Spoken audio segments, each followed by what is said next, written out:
sisi, so magsasagot tayo ng question sa taas, ano daw po yung effect ng BTY Glutasdim.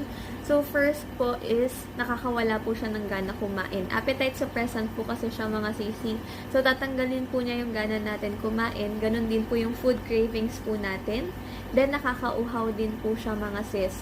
So isipin niyo po yun, wala ka ng gana kumain, tapos inom ka pa ng inom ng tubig. So doon ka po nabubusog sa water. Tapos, water. Isa pa sa nagustuhan ko sa BTY Glutasdim kasi is hindi po siya laxative. So unlike po ng mga ibang pampapayat, si BTY Glutasdim hindi siya laxative. So hindi ka magtatambay sa CR, hindi siya nakaka-LBM, hindi po siya nakakahilo, hindi rin siya nakaka-palpitate. So very safe po siya mga sisi ko, lalo na po kung lagi rin kayong pumapasok sa work, lagi kayong lumalabas ng bahay. So hindi ka mag-worry na baka pumunta ka sa CR, ganon. Plus, yung reason talaga kung bakit tinutuloy-tuloy ko pa rin siya inumin until now,